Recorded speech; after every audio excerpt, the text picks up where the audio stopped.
Alright, y'all, it's your boy Lil Cali Reacts, and we're back with a new video, a Jordan video. I know it's been around. I'm sorry, but I hope you guys had happy holidays. You know what I'm saying? Today is January 5th. No, January 6th, I think.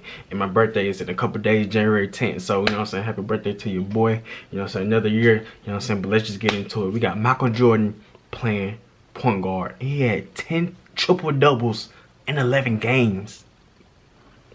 2K numbers. One of the biggest things that made Michael Jordan so great was that he was not afraid of He had 2 on 1 finger, bro. He loved to take criticism and turn it into a challenge of its own, but majority of the time, he would be the one getting the final laugh. He went 6 for 6 in the NBA Finals, won 5 MVPs, and the list of accolades goes on and on that undoubtedly makes him the greatest of all time. Let's see some facts. Even though there are plenty of arguments on who might potentially be the next Michael, there is no question that he currently remains that the Mamba greatest look. player to ever have played. Look, that's that Jordan look. With about a little over a month left before the 2018 NBA season, I want to share with you guys a unique story during MJ's career, the time when he had to play point guard position during the 1989 season. But just before we start, those numbers are crazy. My name is Brian, and here at FBA, I upload entertaining NBA content. Shout out to FBA, shout out to Brian. What ifs, and a whole lot more. So if you're new to my channel, make sure to hit that subscribe to him, man. Shout out to him. On my team. So whether if this is your first video or your 10th, welcome, and I hope you enjoy this one. Let's get into it. One of the biggest criticism that surrounded the Bulls superstar during the 1989 season was that he was labeled as a player that could not. He got on the cherries right there. Entering his 5th season and in the peak of his prime at age 25. Michael's accomplishments was something that majority of the Rookie of the Year, MVP, DPOY, however, scoring leader. Doubts on if he can win a championship and if he can make his teammates better. I think he was almost an all-star his rookie year too. 1989 regular season with just over a month remaining before the playoffs.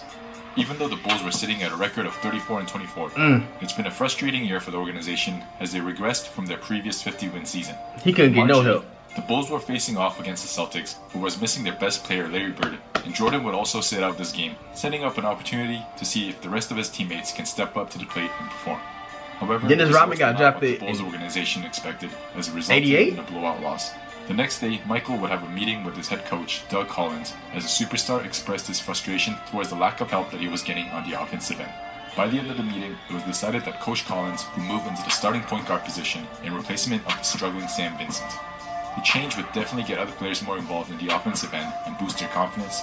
2, he would allow MJ to relieve some of his pressure on the offensive end and lower any chance of further wear and tear on his body. And 3, MJ was already heavily relied on the offensive end, so it wouldn't be a drastic change to what he has been doing. So the whole offense is going to go through him. There was a move to rejuvenate the Bulls slump. Which already was, but that's like an extra 10%. To the playoffs. Jordan was suit up for the next game against the Seattle Supersonics, but this time, of course, he was listed as a starting point guard. It took no time for Michael to prove that he can perform at the new position right away. He finished the game with 18 points. That's crazy, bro. Ridiculous 15 assists and 8 boards, en route to a blowout win over the Supersonics. That would only be a small taste of what MJ would bring to the team. He almost had more assists than points. He posted his 5th triple-double of the season, dropping 21 points, almost got more assists than points, and 14 rebounds in the win. In the subsequent 6 games, MJ would yet again prove to be a pivotal member for the franchise as he was able to lead his team and rebound. All I know is if I'm Jordan and I pass you that ball, in the process, he would defeat elite teams like the New York Knicks and the Los Angeles Lakers, flirting with a triple-double in the process. It better go. The point guard experiment was off to a great success as they managed to win their next 8 of their 9 games to move up to the 5th seed in the East.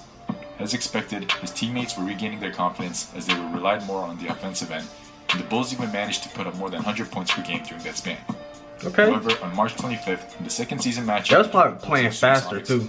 Michael would take it up another notch and display one of the greatest individual achievements that the NBA has yet to see.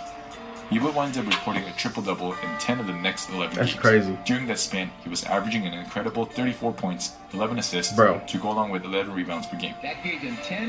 Westbrook never did that.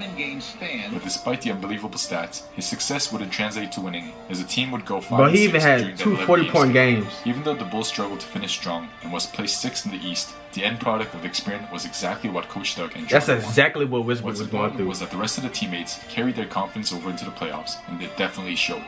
In the first round, they were up against the 3rd seed Cleveland Cavaliers, and even though the series was slightly contested and came down to the wire in Game 5 of a 5-game series, the Bulls would come out on top after Michael hit one of his infamous clutch shots. Oh, that was that year? To edge the Cavaliers.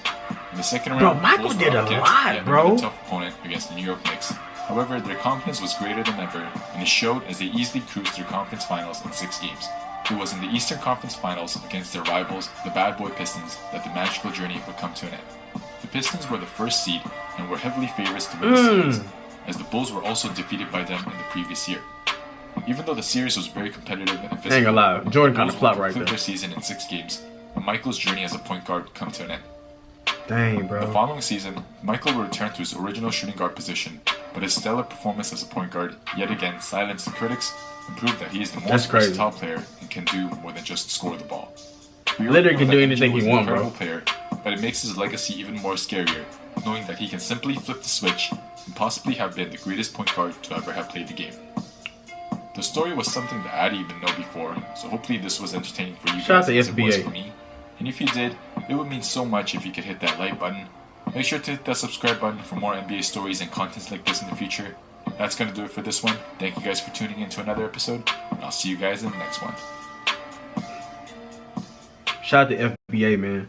That's like, I don't know if any of y'all remember, but y'all know Devin Booker. That's like him now. But I remember his rookie or sophomore season, the coach, I forgot the coach name. Oh, Eric Watson. I think Coach Watson. I think his first name Eric, but Coach Watson. He had Booker playing the point. He wasn't putting up these numbers.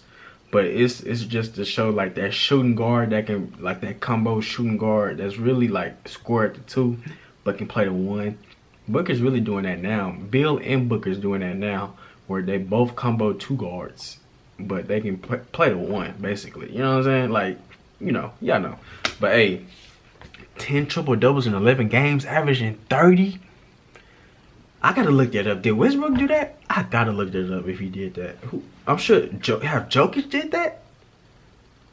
I don't know, man. I gotta look that up. But hey, look, Cali Reacts. Please subscribe, like, comment. Hey, 2024, man, we going up. Let's just build on. Let's just build. Please subscribe, like, comment. We out.